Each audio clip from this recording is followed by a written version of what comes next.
Vamos a orar, ¿está bien? Padre Celestial, grande Señor eres tú. Tu majestad es infinita, tu santidad, tu bondad, tu misericordia, tu justicia. Tú eres perfecto, Señor.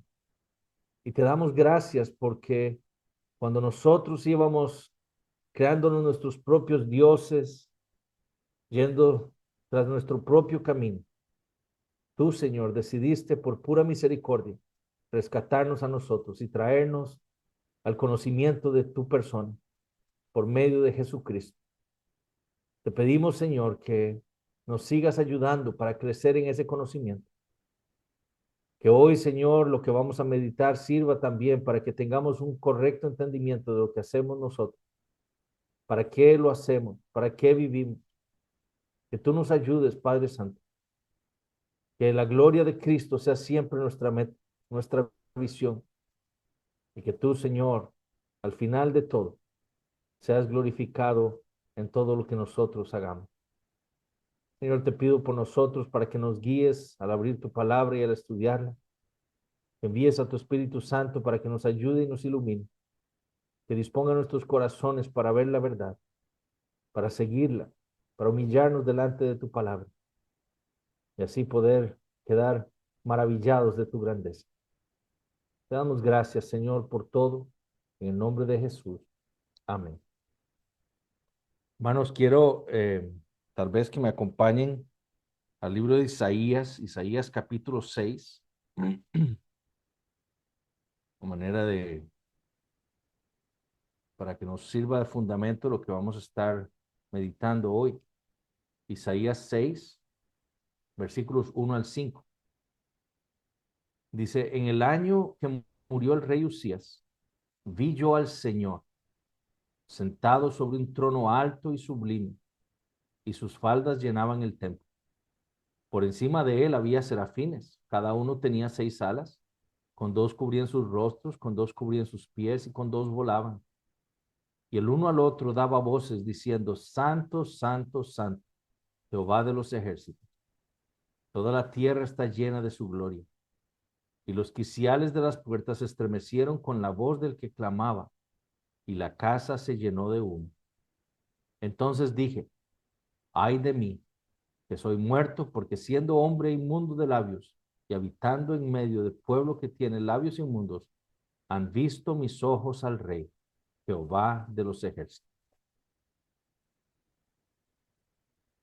La pregunta que yo quiero que nos hagamos nosotros es esta. O sea, ¿cuál es el propósito de nuestro estudio teológico? O sea, ¿por qué es que estamos estudiando teología? ¿Verdad? Eh,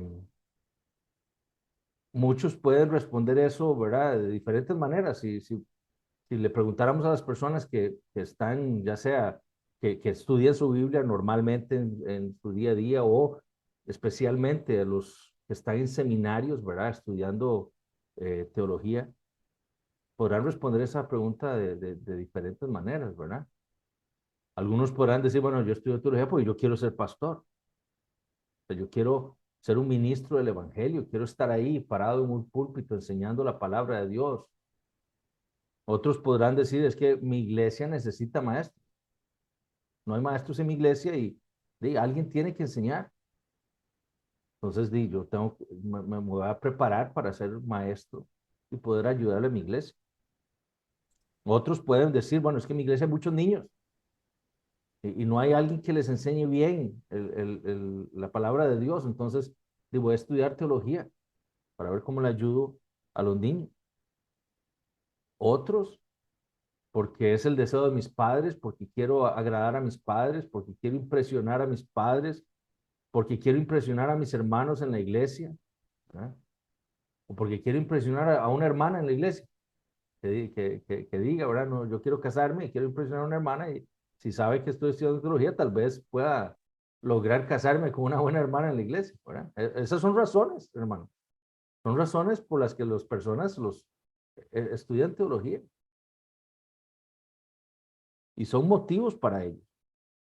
Pero mi pregunta es, ¿por qué estamos nosotros estudiando teología? Porque es que nosotros, cada uno de ustedes, está estudiando teología. Bueno, mi deseo es que esta mañana nosotros podamos entender la única razón válida, la única razón correcta para estudiar teología. Y lo primero que yo quiero que veamos es, en todo esto, ¿cuál es el propósito de Dios en todo lo que Él hace? O sea, ¿para qué es que Dios ha hecho todo? ¿Para qué es que Dios hace todas las cosas que hace? La creación, la redención. ¿Cuál es el propósito de todas esas cosas? Bueno, el propósito de Dios en todo lo que hace es manifestar su gloria. ¿Ok? Ahora aquí tenemos que entender esto, o sea, Dios no necesita manifestar su gloria, Él es todo glorioso. Esto no es una necesidad de parte de Dios. Eso es lo que vamos a ver en un momentito. Dios no necesita manifestar su gloria, es algo que Dios es. Pero Dios lo hace porque eso es lo mejor que Dios puede hacer, manifestar su gloria, manifestar quién es Él. En el Salmo 19:1, el salmista abre así. Salmo 19:1. Los cielos cuentan la gloria de Dios y el firmamento anuncia la obra de sus manos. O sea, en la creación, Dios lo que pretende en la creación es manifestar su gloria, ¿verdad? Es anunciar que todo es la obra de Dios, ¿verdad? Entonces, ¿qué nos enseña el cielo? ¿Qué nos enseña el árbol? ¿Qué nos enseña nuestro reflejo en el espejo cuando nos vemos todos los días? Cuando nosotros nos vemos al espejo todos los días, esta mañana nos levantamos a peinarnos, a lavarnos los dientes, nos vemos en el espejo, tenemos que estar viendo ahí y decir, Dios es maravilloso. ¿Quién pudo haber creado un ser humano así? Un ojo de la manera que se hizo. Cuando salimos a caminar, vemos los cielos, los animales, la forma en que funciona la tierra. Tenemos que ver, o sea, a lo que nos debe llevar es a decir, Dios es grande y poderoso, infinito en sabiduría. Para eso es que Dios creó todo el universo, para anunciar su gloria. En Isaías 43, el profeta le dice al pueblo de Israel la razón por la cual Dios los llamó a ellos como su pueblo. Entre todas las naciones, dice Deuteronomio 7, ¿verdad? Entre todas las naciones, Dios escogió a Israel y decidió amar a Israel. Y creó un pueblo para sí. Ahora, Dios, por medio del profeta, le dice aquí la razón. Todos los llamados de mi nombre, para gloria mía los he creado, los formé y los hice. Cuando nosotros vemos que hoy Eduardo Flores se despertó creyendo aún en el Señor Jesucristo, hoy puedo ver yo la obra del Espíritu Santo en mi vida, santificándome aún más. Yo debo decir, eso lo está haciendo Dios en mi vida, lo hizo en el pasado y lo está haciendo Dios en mi vida hoy para su gloria. Para su gloria. No para que vean a Eduardo Flores y digan, sí, Eduardo, es que usted es tan diferente a como era hace muchos años. Qué bárbaro, cómo ha cambiado. No es para eso. Es para que la gente diga, los hombres digan, qué grande es el Dios de Eduardo, que ha hecho tal cosa en su vida. Entonces Dios hace eso para su gloria. Vayamos un momento a Efesios capítulo 1. Efesios capítulo 1.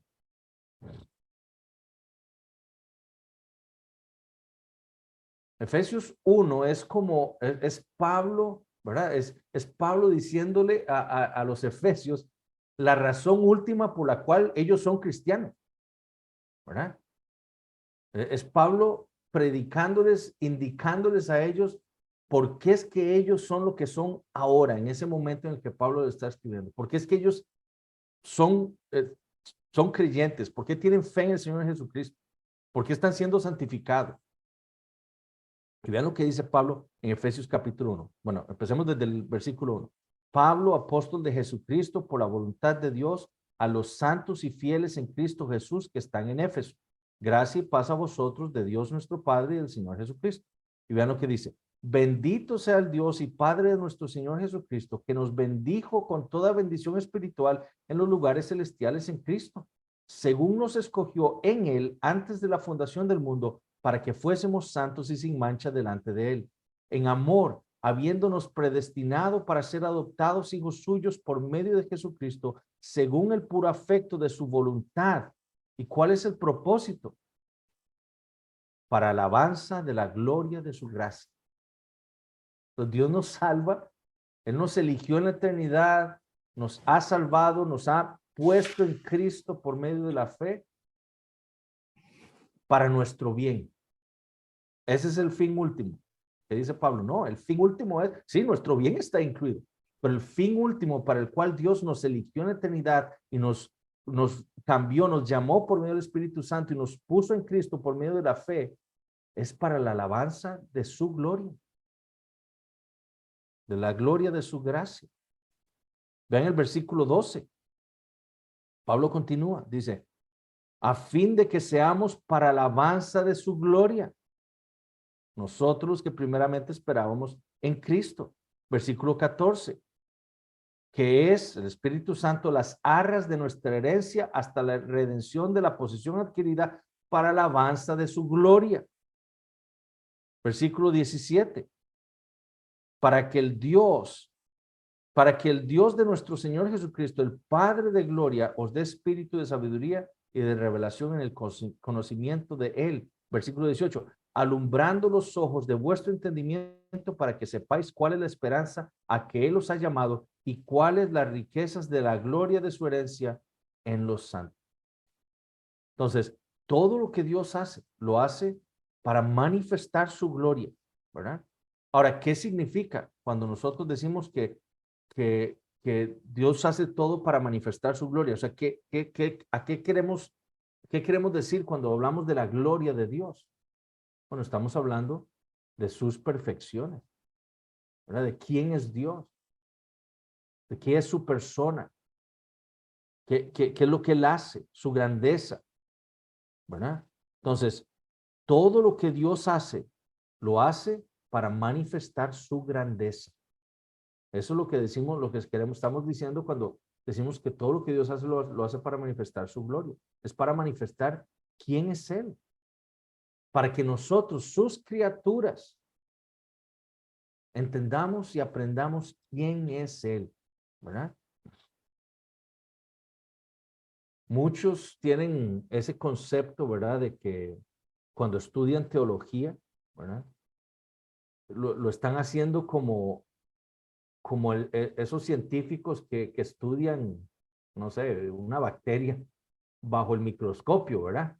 Y yo no sé si ustedes han visto algo alguna vez por el microscopio, bajo el microscopio. O sea, es impresionante. O sea, ver a un ser vivo en el microscopio y ver todo lo que contiene. Uno no puede ni ver el objeto y lo pone bajo el microscopio y ya puede ver. Y lo que hace uno es impresionarse, ¿verdad? Uno se impresiona cuando ve un objeto bajo el microscopio y dice, wow, esto no lo puedo ni ver y ahora lo puedo ver. Y no solo puedo ver el objeto, ahora puedo ver sus órganos adentro. Puedo ver cosas moviéndose dentro de la bacteria o dentro del virus, ¿verdad? Puedo ver esas cosas, es impresionante. Y queda uno maravillado de las cosas que no veía y ahora puede ver, ¿verdad? Muchos ven o piensan que el estudio teológico es así. Es estudiar a Dios porque eso es la teología. La teología es el estudio de Dios y de sus obras. Muchos ven el estudio teológico como el científico que estudia algo, un objeto, bajo el microscopio. Ellos ven algo insignificante que ahora es impresionante. Ese no es el estudio teológico correcto. Nosotros no estamos aprendiendo teología para ver algo que es insignificante, aprender de algo que es insignificante y quedar anonadados ahora.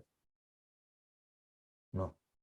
No, el estudio teológico es más como ese científico, ese astrónomo que usa un telescopio para ver algo que puede ver a lo lejos, algo que sabe que es inmenso, que es incomprensible quizás para él, y poder verlo mejor.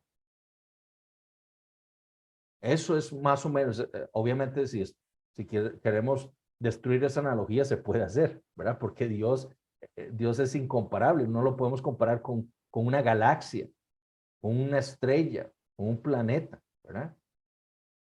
Pero ese es lo que hacemos en teología. Lo que nosotros hacemos en teología es entender a ese infinito, poderoso, gran Dios, majestuoso que existe y tratar de traerlo a nosotros para poder comprender un poco más de él, ¿verdad?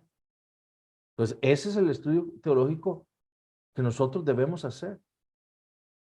Nosotros debemos entender que tenemos un Dios que es perfecto, que es grande, infinito en grandeza y majestad, y que vamos a ir a tratar de aprender más de él. Porque eso es lo que Dios quiere. Para eso es que Dios hace todas las cosas, para manifestar su gloria. Dios no necesita darse a conocer, ustedes saben eso. O sea, ustedes saben eso. Dios no creó el universo porque Él necesitaba darse a conocer. Dios no necesita nada. Él no necesita darse a conocer a las criaturas. Pero eso es lo mejor que Dios puede hacer. Si Dios es tan grande y tan perfecto, lo mejor que Dios puede hacer es mostrar esa gloria a sus criaturas, mostrar sus grandezas, mostrar su perfección. Es para nuestro bien que Dios se ha revelado. Es para nuestro bien que Dios ha creado. ¿Verdad? Es como cuando uno tiene un hijo, ¿verdad? ¿Y qué es lo mejor que le puede dar uno hijo? Bueno, lo mejor es darle lo mejor que yo tengo. ¿Qué es lo mejor que yo puedo darle a mi hijo? Eso es lo que yo quiero darle a mi hijo. Bueno, Dios hace eso. ¿Qué es lo mejor que Dios le puede dar a sus criaturas? El conocimiento de sí mismo, el conocimiento de sus perfecciones, el conocimiento de su poder, de su sabiduría infinita, de su bondad, de su misericordia, de su justicia. Él no tolera el pecado. Él es santo y perfecto. Que en Él no hay tinieblas, solo hay luz. Eso es lo mejor, ¿verdad? Eso es para nuestro bien. El mejor bien para la criatura es que Dios nos permita a nosotros conocerle a Él, conocer su gloria, su grandeza. Ahora, este fue el argumento de los profetas en el Antiguo Testamento. De nuevo, en el Salmo 19:1, ¿verdad? ¿Qué entendió David? Los cielos cuentan la gloria de Dios. O sea, para eso fue que Dios creó. Nosotros vemos los cielos y debemos pensar, Dios es todopoderoso, primero. Él es infinitamente sabio porque, o sea, ¿qué sabiduría se necesita para crear todo el universo? Él es bueno, como lo hizo todo, Él es bueno. La misericordia de Dios, Adán tuvo que aprender eso, la misericordia de Dios, cuando Dios le dijo, mira, te doy todos estos árboles para que puedas comer. No es cierto que Dios le pudo haber dicho a Adán, solo de este árbol puedes comer. ¿Tenía Dios ese derecho? Por supuesto que sí. Dios pudo haber privado a Adán de todos los árboles y solo haberle dado uno para comer. Y eso hubiera sido bueno de parte de Dios, ¿verdad? Porque Dios tiene ese derecho, porque Adán era su criatura. Pero Dios no hizo eso. Dios le dio a Adán todos los árboles para comer. Solo uno le prohibió. ¿Por qué? Porque Dios es bueno, porque Él es misericordioso con sus criaturas. Y eso es lo que Adán debió aprender. Este creador que me hizo es bueno. No solo puedo comer una naranja, uvas, duraznos, no sé cómo le llaman, si así se llama en México, pero limones, ¿verdad? De todo eso me dio Dios a probar, porque Él es bueno. Pero también, como vimos en Efesios 1, Pablo entendió que Dios había redimido, había decidido redimir para manifestar sus grandezas. para manifestar cuán grande es Él, cuán poderoso. Vean en Romanos capítulo 9. Romanos capítulo 9.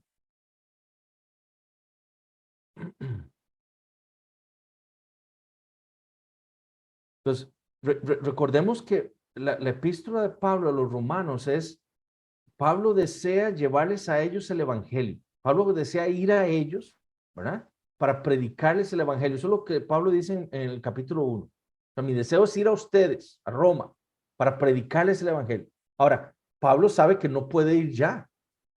Entonces, lo que hace Pablo es escribirles el evangelio.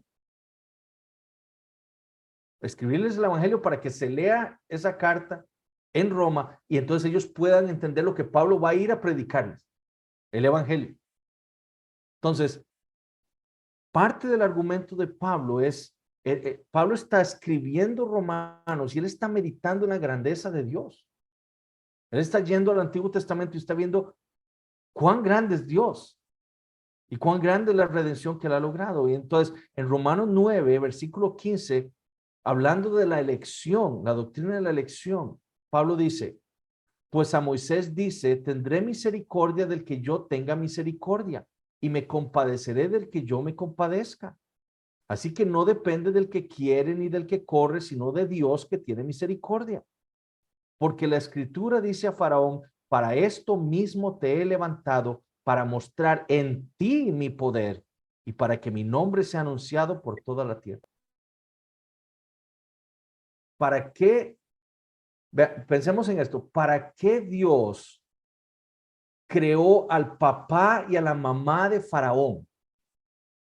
¿Con qué propósito Dios hizo que en un día específico el papá y la mamá de Faraón se unieran en la intimidad y en ese mismo día concibiera la madre de Faraón? ¿Con qué propósito creó a Dios a Faraón de la manera en que lo hizo?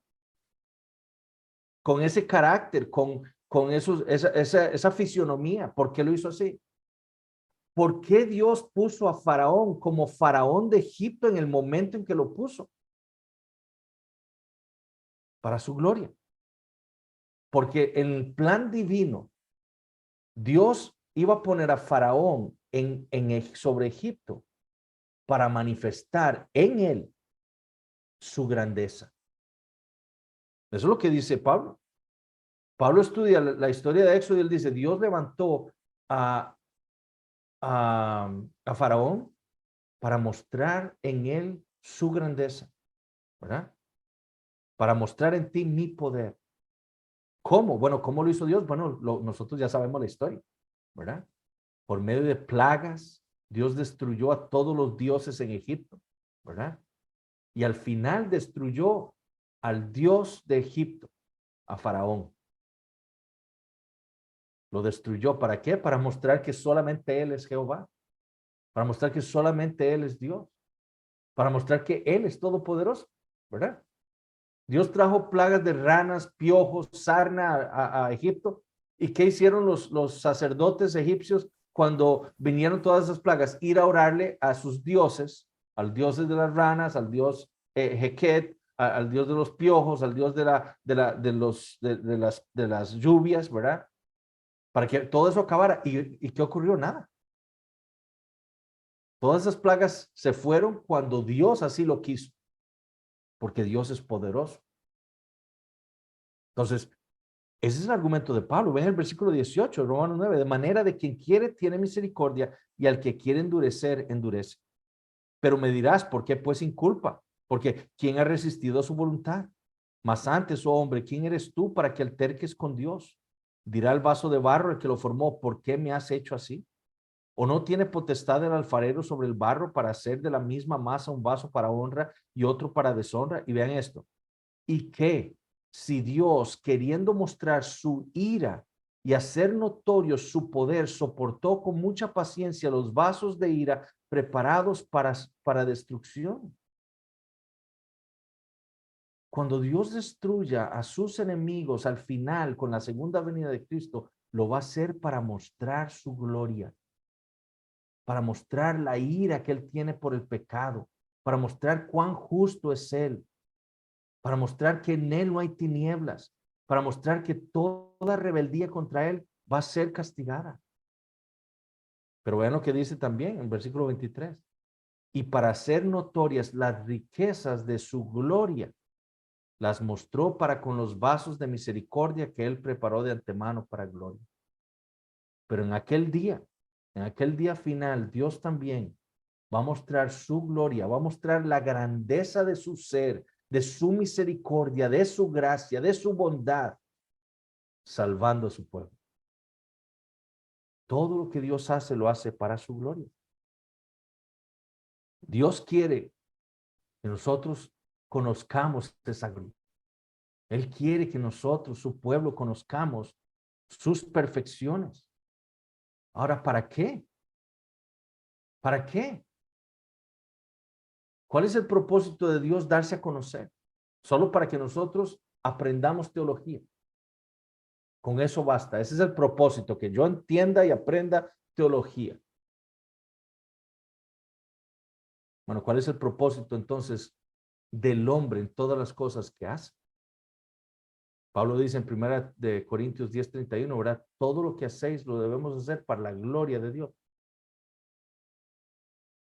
Si el propósito de Dios en todo es mostrar su gloria, el propósito nuestro en todas las cosas que hacemos es conocer esa gloria. Es conocer cada vez más a Dios. Adán en Edén. ¿Cuál es el propósito de Adán en Edén? Era conocer más a Dios. ¿Verdad? Si suponemos lo que creemos, ¿verdad? Que ocurría en Génesis, o en el principio. Cada séptimo día Dios venía al jardín del Edén, donde había puesto a Adán como su sacerdote a labrar y a guardar el jardín. Dios venía a él para hablar con él, para instruirlo, para enseñarle acerca de él, ¿verdad? Y Adán aprendía de Dios. Pero ese no era el propósito para el cual Dios hacía eso con Adán. Simplemente llenarlo de conocimiento, llenar su mente de conocimiento. No, Adán debía, con ese conocimiento, debía hacer algo. Lo mismo nos dice el profeta Jeremías en Jeremías capítulo 31, cuando nos habla a nosotros, ¿verdad? O a su pueblo, acerca de el nuevo pacto que Dios haría con su pueblo, ¿verdad? Y entonces, en Jeremías 31, Dios le promete a su pueblo esto. De aquí vienen días, dice Jehová, en los cuales haré nuevo pacto con la casa de Israel y con la casa de Judá, no como el pacto que hice con sus padres el día que tomé su mano para sacarlos de la tierra de Egipto, porque ellos invalidaron mi pacto, aunque fui yo un marido para ellos, dice Jehová. Pero este es el pacto que haré con la casa de Israel después de aquellos días, dice Jehová. Daré mi ley en su mente y la escribiré en su corazón, y yo seré a ellos por Dios, y ellos me serán por pueblo, y no enseñará más ninguno a su prójimo, ni ninguno a su hermano, diciendo, conoce a Jehová, porque todos me conocerán, desde el más pequeño de ellos hasta el más grande, dice Jehová. Entonces, el propósito de Dios al crear a Adán era que él conociera a Dios. Pero, de nuevo, no meramente para llenar la cabeza de Adán de conocimiento. El propósito de Dios en el nuevo pacto, en Cristo Jesús, al salvar a su pueblo, no era meramente, Él dice, para que me conozcan a mí. Ese es el propósito, pero no es meramente para llenar nuestra mente del conocimiento de Dios.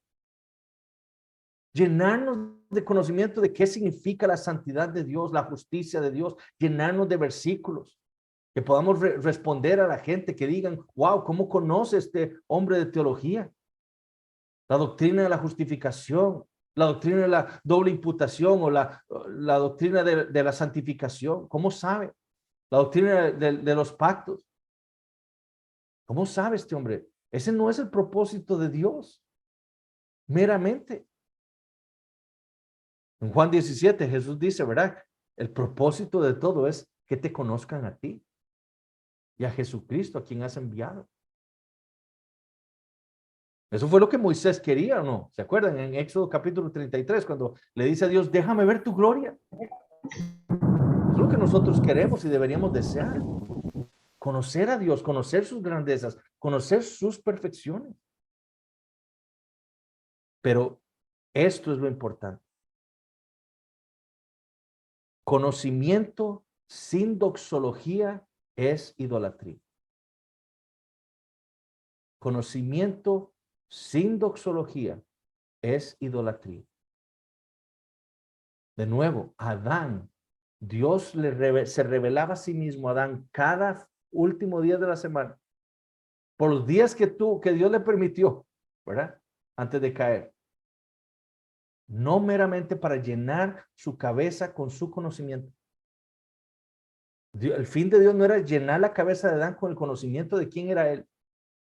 El propósito de Dios cuando nos salva en el nuevo pacto en Cristo Jesús no es meramente llenarnos de conocimiento de quién es Él. Para eso no sirve el conocimiento. Es para llevarnos a adorar a Dios. Para eso es que hacemos teología. Ese es el propósito último por el cual nosotros deberíamos estar estudiando teología. Para adorar cada vez más y mejor a ese Dios que estamos conociendo cada día más. Porque de nuevo, conocimiento sin doxología es idolatría. Muchos, mis hermanos, han construido un ídolo de la teología, del conocimiento de Dios, pero que no lo han aplicado correctamente y no los ha llevado a ellos a adorar cada vez más a Dios, a ser más obedientes a la palabra de Dios. ¿Cuántos hombres no conocen ustedes que son profesores de seminarios, son hombres con títulos y todo, y no son miembros de una iglesia? Algunos, y yo he escuchado noticias de algunos que han sido ya sacados sus pecados de adulterio y conocen mucho y son hombres muy respetados. ¿Por qué? Porque su conocimiento no ha sido aplicado correctamente a su vida y no los ha llevado a adorar a Dios cada vez más y mejor. La teología puede convertirse en nuestro ídolo. Entonces, ¿por qué? De nuevo la pregunta, ¿por qué estamos estudiando teología? ¿Para qué? ¿Cuál es la razón? El estudio teológico tiene que tener como última meta servir para que nosotros adoremos o glorifiquemos a Dios. Ahora, ¿qué es glorificar a Dios? Ahora vean cómo lo definió Jonathan Edwards. Él dijo, ahora, ¿qué es glorificar a Dios sino regocijarnos en la gloria que Él nos ha manifestado? Ahora, aquí tenemos que tener cuidado porque John Piper interpreta eso muy diferente, ¿verdad? La meta es poder conocer a Dios, conocer sus perfecciones, para llevarnos a adorar a Dios. Eso es lo que Jonathan Edwards, yo entiendo, estaba diciendo. Esa es la meta. Conocer cada vez más a Dios para poder adorarle a Dios mejor. Él dice, un mero entendimiento de las perfecciones de Dios no puede ser la meta de la creación. ¿Ven lo que les digo? O sea, un mero conocimiento de quién es Dios, eso no es la meta para la cual Dios creó todas las cosas. Tampoco, dijo Edwards, puede ser la meta de la creación declararle la gloria de Dios a otro. Entonces, la meta tampoco del estudio teológico de ustedes tampoco es adquirir el suficiente conocimiento acerca de Dios para poder enseñarle a otros hombres. Esa no puede ser su meta. No puede ser nuestra meta, mis hermanos, del estudio teológico. La meta última de nuevo de nuestro estudio teológico debe ser que conociendo cada vez más a Dios, podamos glorificarle a Él. Esto es adorarle mejor a Él. La teología debe llevarnos a la doxología. Eso es como ese telescopio. Estamos aprendiendo más de esa galaxia. Estamos Yo la veo y veo que es inmensa, que es algo que yo no puedo ni imaginar de lo incomprensible que es, pero la veo y grande y estoy con el telescopio viendo y viendo cada vez más maravillas, impresionándome cada vez más, ¿verdad? Bueno, eso debe ser la teología, el estudio teológico. Aprender cada vez más a Dios, aprender cada vez mejor acerca de Dios. ¿Para qué? Para maravillarme más. ¿Y para qué? Para poder adorarle más y mejor.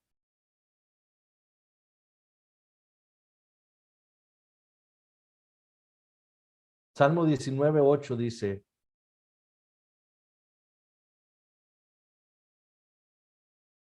los mandamientos de Jehová son rectos, que alegran el corazón. El precepto de Jehová es puro, que alumbra los ojos. ¿Para qué estudiaba el salmista la palabra de Dios? Para alegrarse el corazón, para tener gozo en saber quién es ese gran Dios para el que él vivía. Salmo 119 también, el salmista vuelve a decir lo mismo. Salmo 119:16. Me regocijaré en tus estatutos, no me olvidaré de tus palabras. Y vean a Pablo, lo que le decía Pablo cuando le está escribiendo a esta iglesia en Roma. Él ha estado, imagínense, yo me imagino a Pablo empezando a escribir la epístola a los romanos y diciéndoles, bueno, hermano, voy a escribirle una epístola a esta iglesia en Roma. Yo amo a estos hermanos, he escuchado de ellos, quiero ir a visitarlos, entonces les voy a escribir. Y Pablo empieza a escribirle a la iglesia en Roma y les dice, va, mi deseo es ir a ustedes para predicarles el evangelio a ustedes. Yo no he estado allí. Quiero ir a predicarles el evangelio. Y Pablo entonces empieza a escribir y empieza a escribirles el evangelio. Entendamos esto, la justicia viene por la fe. El justo por la fe vivirá, y empieza a decirles, pero el problema nuestro es este, que nosotros éramos rebeldes, habíamos hecho dioses en nuestro corazón, no habíamos adorado a Dios, no le habíamos dado gracias, por eso estamos todos condenados. Necesitamos ser justificados como lo fue Abraham por la fe, porque éramos enemigos de Dios, pero por la fe hemos sido justificados por Dios. Y siendo justificados, entonces, ¿cómo vamos a vivir? En pecado. No, jamás. No podemos vivir en pecado. Hemos muerto al pecado en Cristo Jesús y hemos resucitado a vida nueva. Sin embargo, el pecado aún mora en nosotros, dice Pablo en Romanos 7. Aún mora en mi carne. Miserable de mí. ¿Quién me va a salvar? Oh, alabado sea Jesucristo. Entonces yo tengo que andar por el Espíritu, no por la carne. Tengo que mortificar mi carne, andando por el Espíritu. Yo tengo que entender que mi confianza está en que Dios me ha elegido a mí para salvación, en su misericordia y gracia nada más. Yo he sido hecho parte del pueblo de Dios, injertado en la vid que es Jesucristo. Y vean cómo termina Pablo después de que ha escrito. Él está pensando, yo me imagino a Pablo cada vez más gozoso de lo que está escribiendo esta iglesia. Y después, cuando termina su exposición del evangelio, ¿qué dice Pablo en Romanos capítulo 11? Oh, profundidad de las riquezas, de la sabiduría y de la ciencia de Dios. Pablo ha quedado anonadado de lo que él ha aprendido acerca de Dios en el evangelio. Cuán insondables son sus juicios, inescrutables sus caminos. Porque ¿quién entendió la mente del Señor, o quién fue su consejero? ¿O quién le dio al primero para que le fuese recompensado? ¿Y qué termina haciendo Pablo con ese conocimiento del evangelio, con ese conocimiento de Dios que ha tenido en el evangelio? Adorando a Dios. Porque de él y por él y para él son todas las cosas. A él sea la gloria por los siglos. Amén. O sea, lo que llevó el conocimiento de Dios en el evangelio a Pablo fue a adorarle a él y a vivir una vida de adoración a Dios. ¿Cómo es esa vida? Una vida de obediencia. Hermanos, si nosotros estamos estudiando teología y no estamos viendo una vida santa, ese estudio no está sirviendo para nada. Para nada. Nuestro estudio de Dios, nuestro estudio teológico debe llevarnos a una vida de adoración a Dios. Una vida de adoración, para glorificarle más a Dios. Debemos estar viendo nosotros una vida cada vez más santa. Eso es lo que deberíamos estar viendo. Si nuestra teología no nos está llevando a la doxología, estamos haciendo un ídolo en nuestras vidas.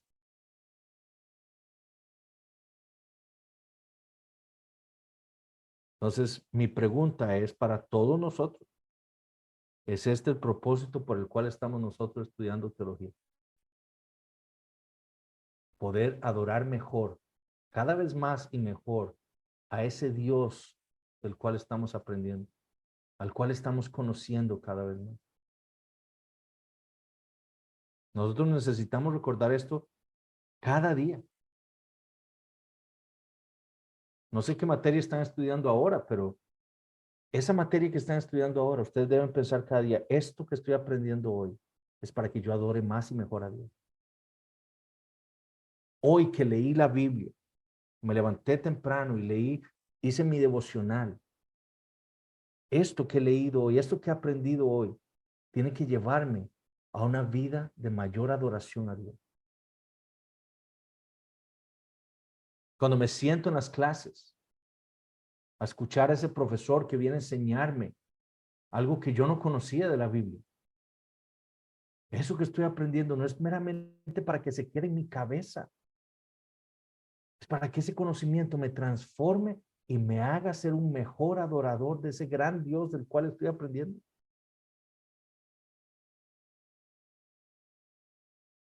Vean lo que, ya para terminar, vean lo que Dios le dijo a su pueblo en Malaquías capítulo 2.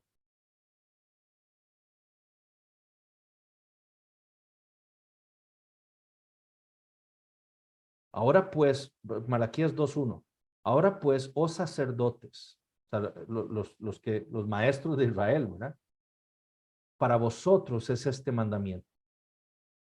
Si no oyereis, y vean lo que dice, y no decidís de corazón dar gloria a mi nombre, ha dicho Jehová de los ejércitos, enviaré maldición sobre vosotros.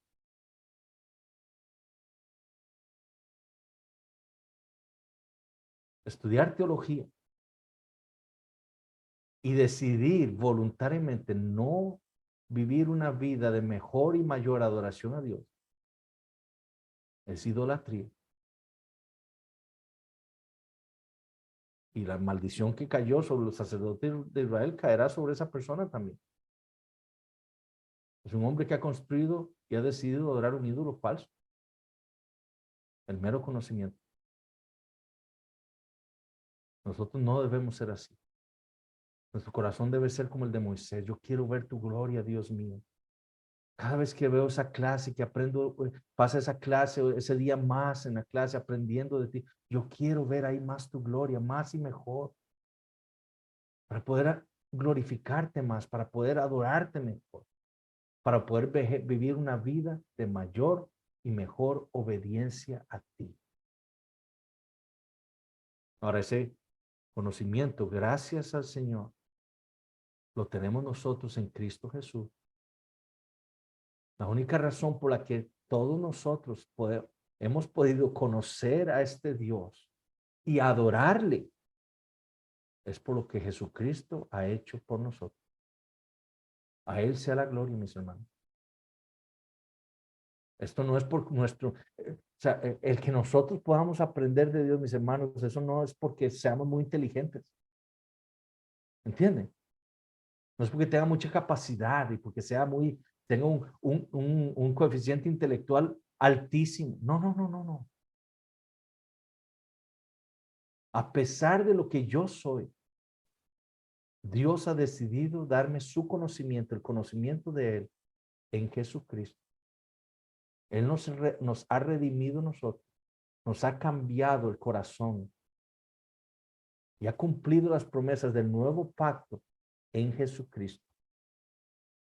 Ese conocimiento que Dios le prometió dar a su pueblo en el nuevo pacto ha venido a nosotros única y exclusivamente gracias al Señor Jesucristo y a su obra en la cruz y en su vida. Entonces, hermanos, cuando estudiamos teología, cuando estamos leyendo las escrituras, cuando estamos escribiendo ese artículo, cuando estamos haciendo ese examen, cuando estamos estudiando para el examen, entendamos que la meta última de eso que estamos haciendo es poder adorar más y mejor a ese Dios que estamos estudiando y del que estamos aprendiendo. Y un día, la esperanza es esta, mis hermanos. Un día estaremos sin pecado, ¿verdad? Ya todos tendremos la teología correcta, ¿verdad? Los postmilenialistas entenderán cuál es la verdad.